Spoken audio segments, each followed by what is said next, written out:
क्या आप जानते हैं कि महामृत्युंजय मंत्र सिर्फ एक मंत्र नहीं, बल्कि एक दिव्य शक्ति है जो मृत्यु पर भी विजय पा सकती है। महामृत्युंजय मंत्र की रचना कैसे हुई? क्या महामृत्युंजय मंत्र केवल देवताओं के लिए था? इस वीडियो को पूरा देखें और जानें कि कैसे असुरों ने भी इस मंत्र की शक्ति का उपयोग किया। इस मंत्र की उत्पत्ति का रहस्य हजारों वर्षों से हमारे ग्रंथों में छुपा है। अगर आप इस वीडियो को पूरा देखेंगे तो आप महामृत्युंजय मंत्र की पूरी कहानी, इस मंत्र की रहस्यमयी उत्पत्ति, इसकी चमत्कारी शक्ति और इसके असली स्रोत को जान पाएंगे। साथ ही वीडियो को लाइक और शेयर करना ना भूलें ताकि यह दिव्य ज्ञान सभी तक पहुंचे। और हाँ, कमेंट में ओम नमः शिवाय लिखिए और हमें बताइए कि आप भगवान शिव के कितने बड़े भक्त हैं। आइए इस वीडियो को शिव भक्ति से भर देते हैं। महामृत्युंजय मंत्र हिंदू धर्म का एक अत्यंत शक्तिशाली और प्राचीन मंत्र है, जिसे मृत्यु को जीतने वाला महान मंत्र कहा जाता है। इसे त्र्यंबकम मंत्र और मृत संजीवनी मंत्र के नाम से भी जाना जाता है। इस मंत्र का उल्लेख विभिन्न वैदिक और पौराणिक ग्रंथों में मिलता है, जो इसकी प्राचीनता और महत्व को दर्शाते हैं। महामृत्युंजय मंत्र का सबसे प्राचीन उल्लेख ऋग्वेद में मिलता है। ऋग्वेद के सप्तम मंडल में यह मंत्र प्रस्तुत है। यहाँ इसे भगवान रुद्र शिव को समर्पित किया गया है। इस सूक्त में ऋषि वशिष्ठ ने रुद्र की स्तुति करते हुए इस मंत्र का उच्चारण किया है। यजुर्वेद के रुद्र अध्याय में भी इस मंत्र का उल्लेख मिलता है। यहाँ इसे त्र्यंबकम मंत्र कहा गया है, जो शिव के 3 नेत्रों की ओर संकेत करता है। ओम त्र्यंबकम यजामहे सुगंधिम पुष्टिवर्धनम उर्वारुकमिव बंधनान मृत्योर्मुक्षीय मामृतात्। इस मंत्र में प्रयुक्त शब्दों का विश्लेषण इस प्रकार है। ओम ब्रह्म का प्रतीक, सृष्टि का मूल ध्वनि। त्र्यंबकम 3 नेत्रों वाले भगवान शिव। यजामहे हम पूजन करते हैं, आराधना करते हैं। सुगंधिम जो सुगंधित है, जो जीवन में मधुरता, पवित्रता और सकारात्मकता फैलाता है। पुष्टिवर्धनम जो पोषण करता है और वृद्धि प्रदान करता है। उर्वारुकम ककड़ी जो समय आने पर बेल से अलग हो जाती है। ईव जैसे। बंधनात् बंधन से। मृत्यु मृत्यु से। मुक्षीय मुक्त कर देना। मां अमृतात् अमृत्व से वंचित न करे। पूरा अर्थ, हम 3 नेत्रों वाले भगवान शिव की उपासना करते हैं, जो जीवन की सुगंध और पोषण प्रदान करते हैं। जैसे पका हुआ फल बेल से सहज रूप से अलग हो जाता है, वैसे ही हम मृत्यु के बंधन से मुक्त हो जाएं और अमृतत्व को प्राप्त करें। यह एक ऋषि प्रणीत वैदिक मंत्र है, जो ध्यान और तपस्या के माध्यम से प्रकट हुआ।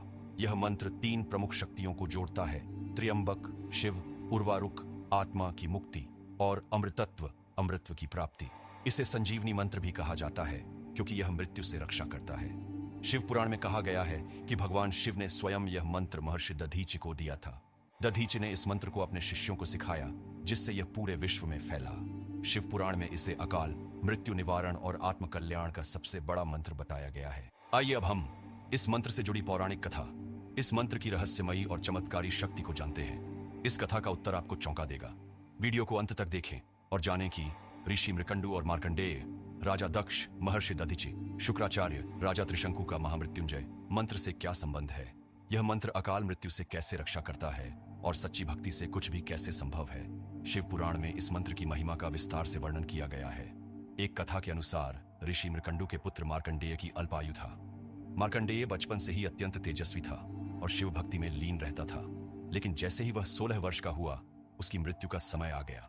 जब यमराज उन्हें लेने आए तो मार्कंडेय शिवलिंग से लिपटकर महामृत्युंजय मंत्र का जाप करने लगे। इस मंत्र के प्रभाव से भगवान शिव प्रकट हुए और क्रोध में उन्होंने यमराज पर अपने त्रिशूल से वार किया। यमराज परास्त हो गए। शिव ने मार्कंडेय को अमृत का वरदान दिया और कहा, जो भी सच्चे मन से इस मंत्र का जाप करेगा, वह अकाल मृत्यु से मुक्त होगा। शिव पुराण में कहा गया है कि भगवान शिव ने स्वयं यह मंत्र महर्षि दधीचि को दिया था। दधीचि ने इस मंत्र को अपने शिष्यों को सिखाया, जिससे यह पूरे विश्व में फैला। जब देवताओं और असुरों का युद्ध चल रहा था, तो असुरों के पास व्रज नामक एक घातक अस्त्र था। इसे पराजित करने के लिए इंद्र और देवताओं को एक दिव्य हथियार चाहिए था, जो केवल ऋषि दधीचि की हड्डियों से बनाया जा सकता था। ऋषि दधीचि ने महामृत्युंजय मंत्र का जाप किया और स्वयं को त्यागने का निर्णय लिया। उन्होंने ध्यानमग्न होकर अपने प्राण त्याग दिए। उनकी हड्डियों से इंद्र के वज्र का निर्माण हुआ, जिससे असुरों का नाश हुआ और देवताओं को विजय प्राप्त हुई। कुछ पुराणों के अनुसार महामृत्युंजय मंत्र की रचना स्वयं महर्षि वशिष्ठ ने की थी।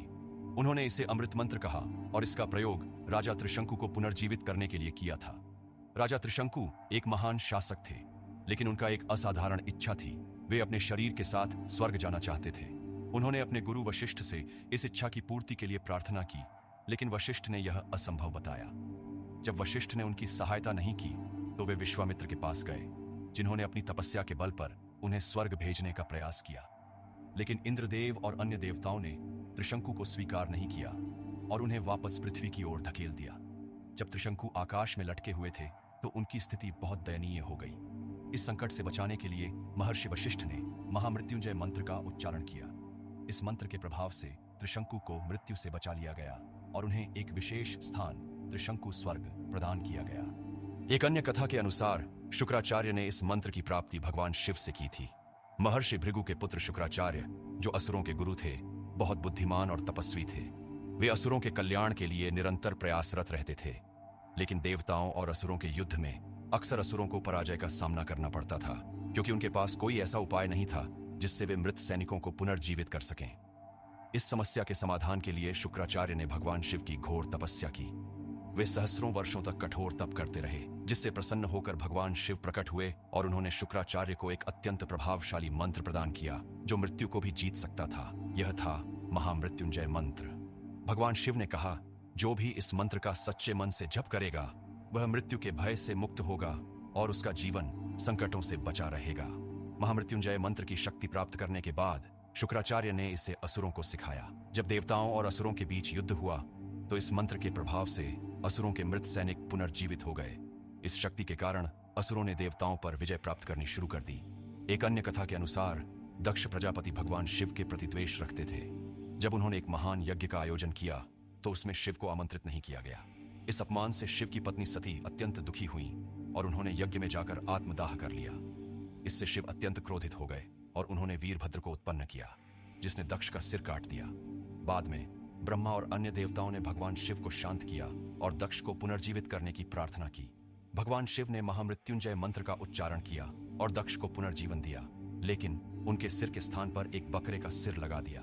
इस घटना के बाद महामृत्युंजय मंत्र को पुनर्जीवन और अमृतत्व प्रदान करने वाला सबसे शक्तिशाली मंत्र माना जाने लगा। अगर आप चाहते हैं कि भगवान शिव की कृपा हमेशा आपके ऊपर बनी रहे तो अभी कमेंट में महामृत्युंजय मंत्र लिखें। इस वीडियो को लाइक करें और अपने सभी शिव भक्त दोस्तों के साथ इसे शेयर करें ताकि यह संदेश हर कोने तक पहुंचे। अगर आपने अभी तक चैनल को सब्सक्राइब नहीं किया है तो जल्दी से सब्सक्राइब करें और बेल आइकन दबाएं ताकि आपको ऐसे ही दिव्य और अद्भुत वीडियो मिलते रहे। हर हर महादेव। ओम नमः शिवाय।